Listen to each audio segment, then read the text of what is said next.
Hello everyone. I hope you are doing good.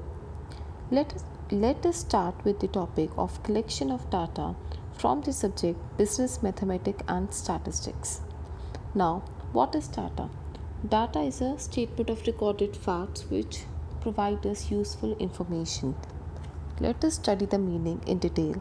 Data collection is a systematic approach to gathering and measuring information from a variety of sources to get a complete and accurate picture of an area of interest. Data collection enables a person or organization to answer relevant questions, evaluate outcomes, and make predictions about future probabilities and trends. First line में क्या कह रही है? अब हम बात करते हैं data is any recorded fact जो आपको इन्फॉर्मेशन बताती है. कोई भी चीज़ आपको प्रॉपर इन्फॉर्मेशन देने के लिए it has to be in systematic manner. That is why data collection is the systematic approach of gathering and measuring.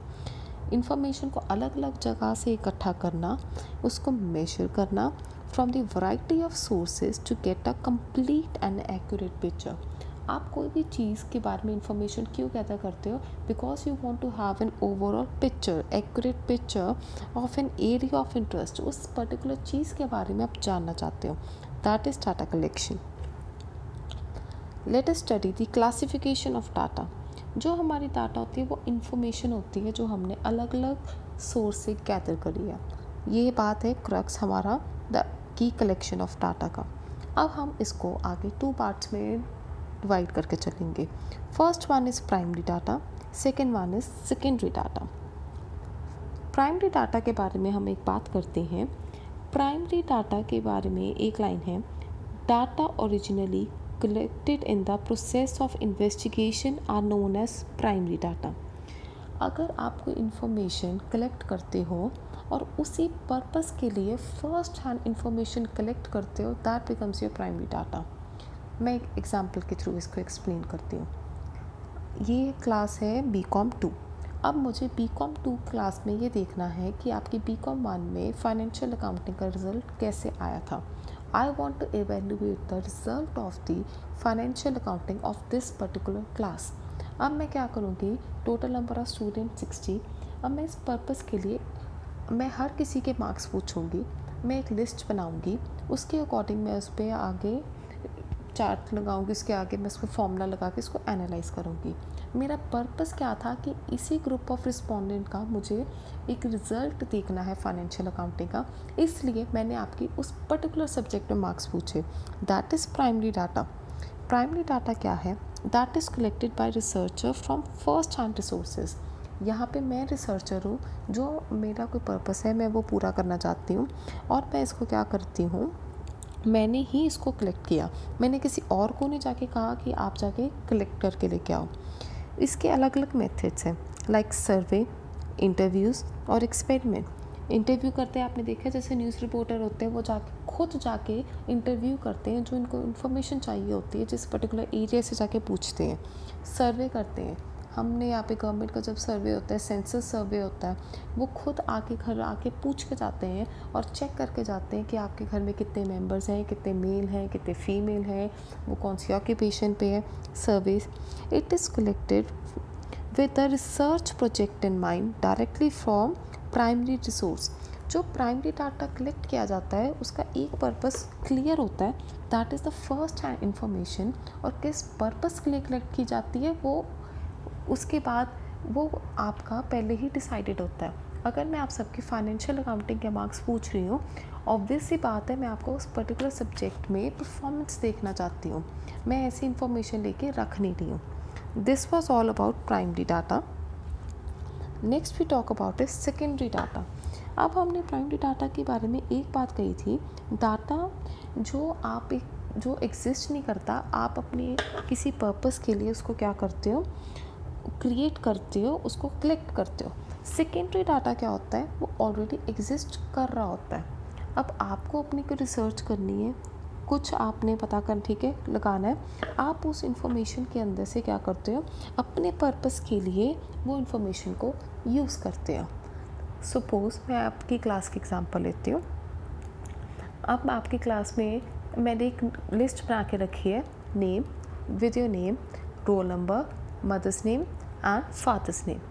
Suppose करो मैं ये देखना चाहती हूँ कितने स्टूडेंट का नेम और फादर्स नेम भी सेम है, तो अब मैं दोबारा आपसे नहीं पूछ रही, मेरे पास एक ऑलरेडी लिस्ट है जो किसी और पर्पज़ के लिए बनाई गई थी, एडमिशन के लिए। इस पर्पज़ के लिए तो नहीं बनाई गई थी ना कि किसकी नेम और फादर्स नेम सेम है। अब ये मेरा एक अलग पर्पज़ बन गया। इस पर्पज़ के लिए अब मुझे अगेन डाटा चाहिए जो ऑलरेडी एग्जिस्ट कर रहा है, जो आपने एग्जिस्ट करी इन्फॉर्मेशन को अपने किसी और पर्पज़ के लिए यूज़ किया, वो बन जाता है secondary data. Secondary data refers to the data which is gathered by the secondary party other than the user himself. अब इसका ये एक और फीचर है।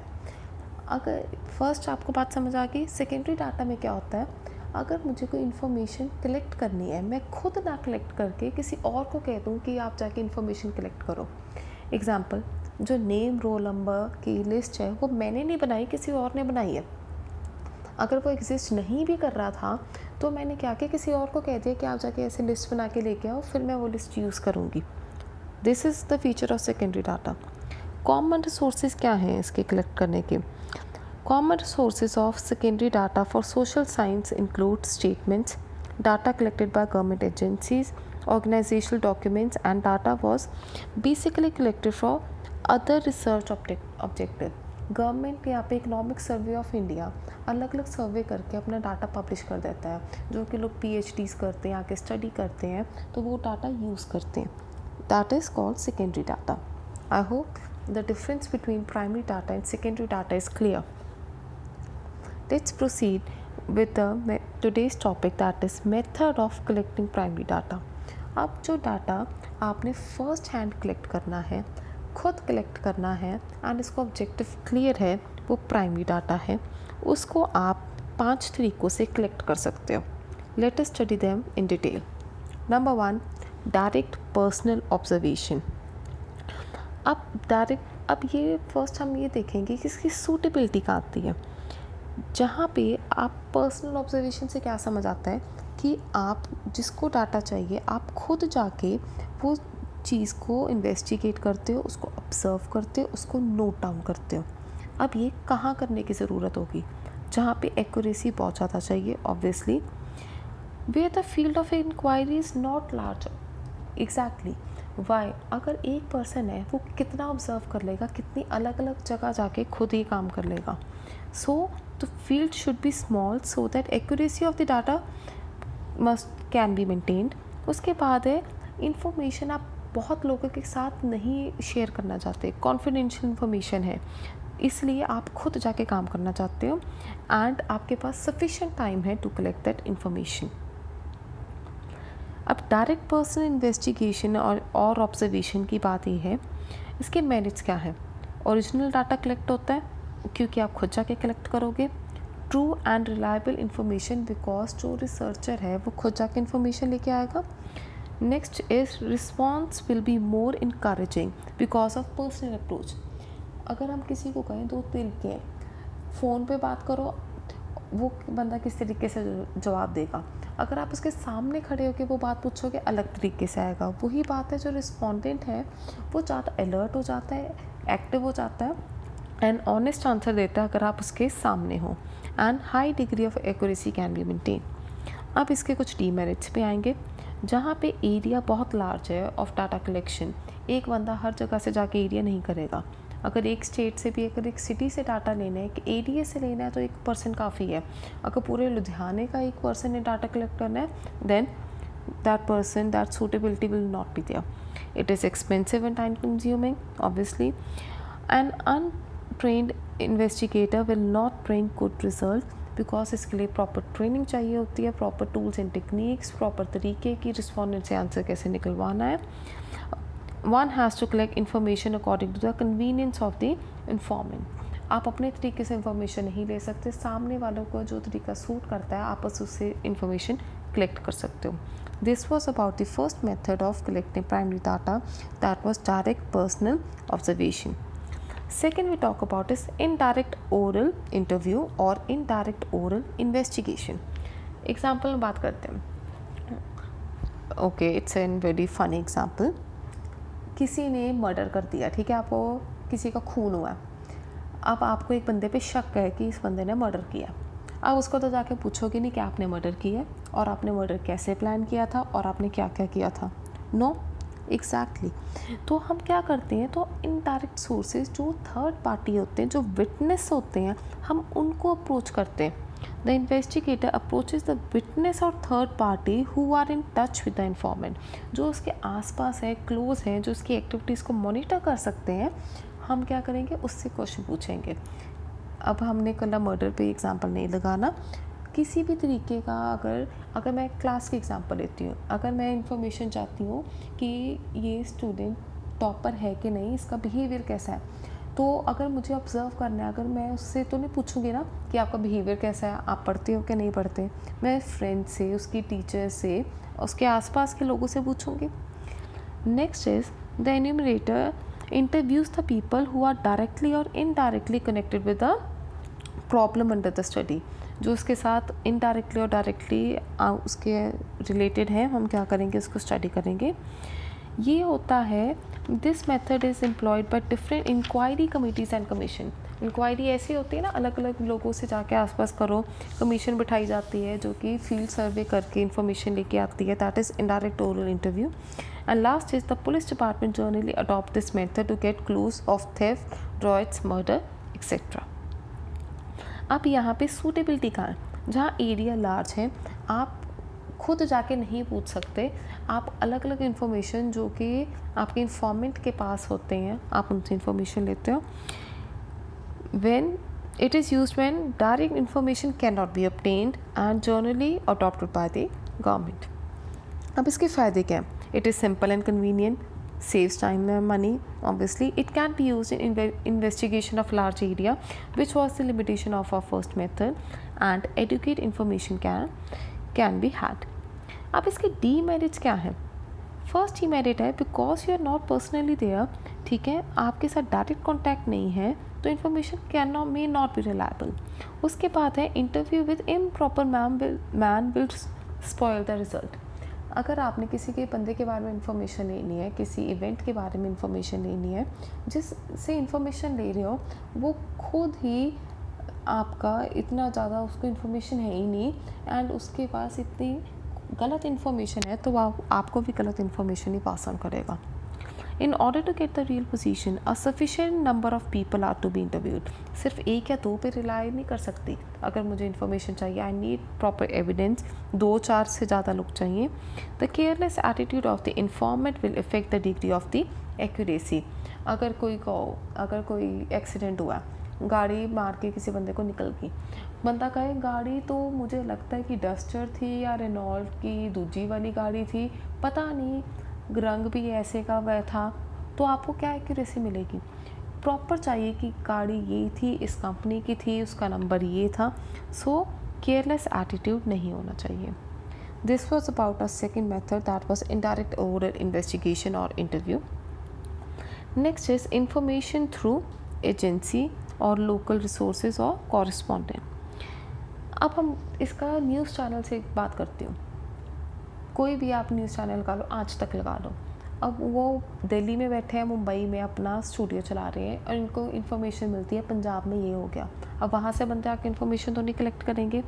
उन्होंने क्या किया हुआ है, हर सिटी में अपने एक ऑफिस बनाया हुआ है जहाँ पे लोकल एरिया के लोग रखे हुए हैं जिनको उन शहर के बारे में पता है, कुछ उनको रिपोर्ट के बारे में पता लगता है शहर में हुआ है, वो अपने क्या करते हैं, कॉरेस्पॉन्डेंट को भेज देते हैं, वहाँ पे जाओ, इन्फॉर्मेशन कलेक्ट करो एंड हमें इन्फॉर्मेशन दो। That is through agencies. The local agencies or corresponding will be appointed. They collect the information and transmit it to the office of person जो जिसके लिए वो काम करते हैं।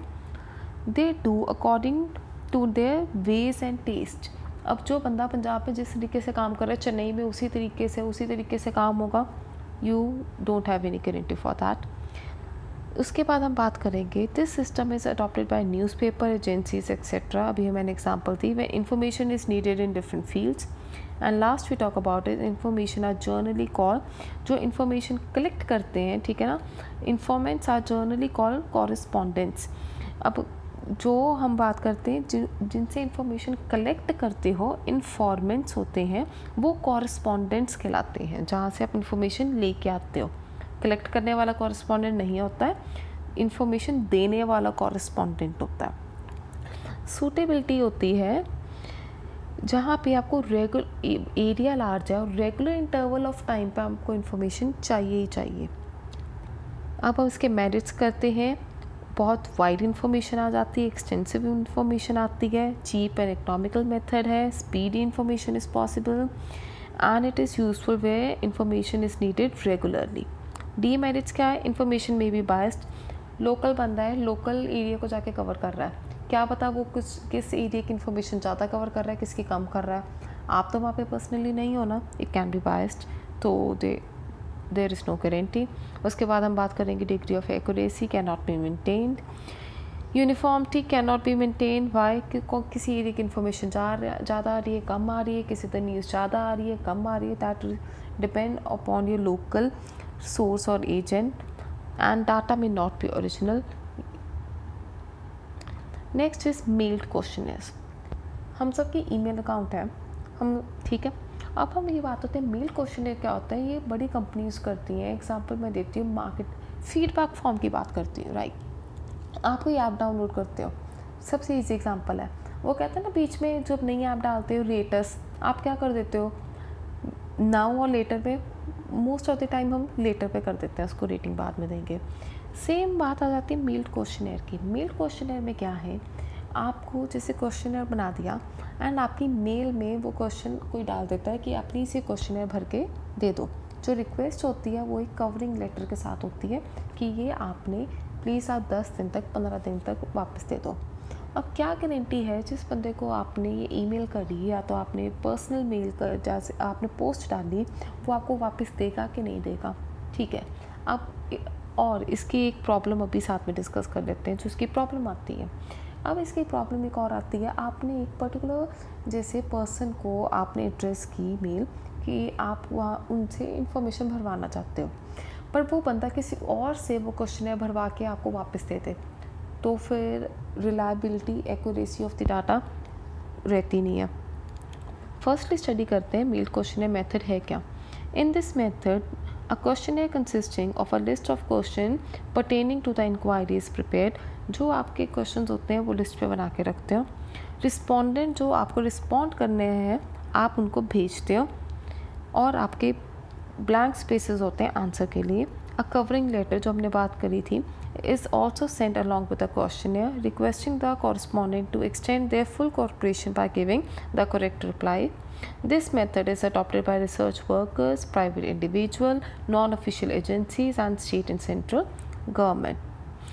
ये मेथड कहाँ पे सूटेबल होगा, जहाँ पे आपको वाइड एरिया कवर करना है। मेरिट्स क्या आते हैं, इकोनॉमिकल है, लार्ज एरिया कवर करता है, सेव टाइम एंड मनी, पर इसके डीमेरिट्स ज़्यादा है। जैसे अभी हमने पढ़ा था, एक्यूरेसी नहीं होती, रिलायबिलिटी नहीं होती एंड लॉन्ग डिले होते हैं आपको इन्फॉर्मेशन रिसीव करने में। Last we talk about is schedule fill through enumerators.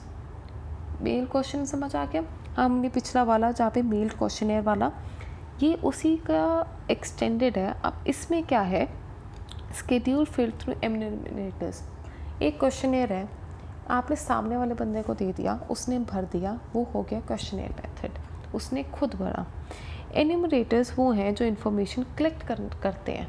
दूसरा तरीका क्या है, आप सामने बंदे को बिठा लो, क्वेश्चनर है बट वो आपके पास है, आप क्वेश्चन पूछते हो, जो उसका आंसर आता है आप खुद फिल करते हो। Let us study this method. The enumerator contact the informants कौन होते हैं, जिनसे इन्फॉर्मेशन लेनी होती है। Get replies to the questions contained in the schedule and fill them in their own hand writing in the questionnaire. There is a difference between the questionnaire and schedule. Questionnaire refer to the device for securing answer to questions by using form. अब इसका फ़ायदा क्या है, अब हम बात करते हैं जो ये वाले मेथड में है, आप चाहते हो इस पर्टिकुलर क्वेश्चन का आंसर इस फॉर्मेट में दिया जाए, ये लैंग्वेज यूज़ की जाए, ऐसे वर्ड्स यूज़ किए जाए, तो हर कोई बंदा तो वो बात नहीं समझ पाएगा। अगर एक ही बंदा है जो सामने वाले से पूछ के वो आंसर फिल कर रहा है तो यूनिफॉर्मिटी आ सकती है क्योंकि वो खुद भर रहा है। वेयर है स्केड्यूल, जो पिछला मेथड है, इसको स्केड्यूल की बात, ठीक है ना। Schedule is the name usually applied to a set of questions which are asked to face situation with another person. This method is free from most of the limitation of the mailed questionnaire method जो हमने discuss करी है. कोई delay नहीं होगा because आप खुद जाके इन्फॉर्मेशन भर रहे हो, कोई बायसनेस नहीं होगी बिकॉज आपने खुद भरा है, एंड डाटा की एक्यूरेसी होगी as compare to mailed questionnaire. Merits क्या है? अगर सामने वाला बंदा जो इलिटरेट पॉपुलेशन है, हर कोई आपके क्वेश्चंस पढ़ के नहीं आपको आंसर कर सकता, जहाँ पे आपकी जो इन्फॉर्मेशन लेनी है जिन बंदों से वो इलिटरेट हैं, वहाँ पे आपको फ़ायदा होगा. Very little scope of non response. अगर आप खुद जाके इन्फॉर्मेशन ले रहे हो तो आपको रिस्पॉन्स लेके ही आओगे कुछ ना कुछ. एंड एक और बात होती है, अगर आप किसी से पूछ के खुद आंसर भर रहे हो, वो बंदा आपके साथ फेस टू फेस कॉन्टैक्ट में होता है. आप ये भी जज कर सकते हो कि वो आपको सही आंसर दे रहा है कि नहीं दे रहा. अगर वो अलग से अपने रूम में जाके कुछ भी लिख के लेके आ रहा है, आपको क्या पता कि वो सही लिख रहा है कि नहीं लिख रहा है, वो सही इन्फॉर्मेशन भर रहा है कि नहीं भर रहा है. इसलिए तीसरा पॉइंट ये है, the information received is more reliable as the accuracy of the statement can be check by supplementary question wherever necessary. अब इसके डीमेरिट्स पढ़ेंगे. अब इसके डीमेरिट्स क्या है? In comparison to other methods of collecting primary data, this method is quite costly. Obviously पहले question बनाओ, questionnaire बनाओ, फिर एक आपने ढूंढो बंदा एन्यूमरेटर जो कि ये भरवाएगा, उसकी ट्रेनिंग दो, वो अलग अलग एरिया में जाएगा. जो आपके कॉरेस्पॉन्डेंट्स हैं, रिस्पॉन्डेंट्स हैं, तो इन्फॉर्मेंट्स हैं जिनके पास इंफॉर्मेशन है, इन्फॉर्मेंट्स हैं, उनसे इंफॉर्मेशन लेके भरवाएगा. इसलिए इसकी कॉस्ट ज़्यादा होती है, इसका टाइम ज़्यादा होता है. और इसका सक्सेस डिपेंड करता है upon the training imparted to the enumerators, कि उसको किस तरीके से ट्रेन किया. अगर आप उसको ट्रेन ही नहीं किया, अगर एक बंदे को जाके पूछ के आओ, जवाब देंगे तो ठीक है, नहीं तो ना सी. दूसरे को तरीके बताओ कि कैसे इन्फॉर्मेशन जवाब निकलवाना है, तो ऑब्वियसली आपके डाटा में फ़र्क पड़ेगा. इंटरव्यू करना किसी को is a very skill work and requires expensive and experience and training. And last is, interviewing is not only a skilled work but also requires great degree of politeness. किसी से बार बार question पूछना, answer निकलवाना is a skill, is an art which require patience, politeness, and thus the way the enumerator conduct the interview would affect the data collected. These were the methods of collecting information from the primary data. That's all. Thank you.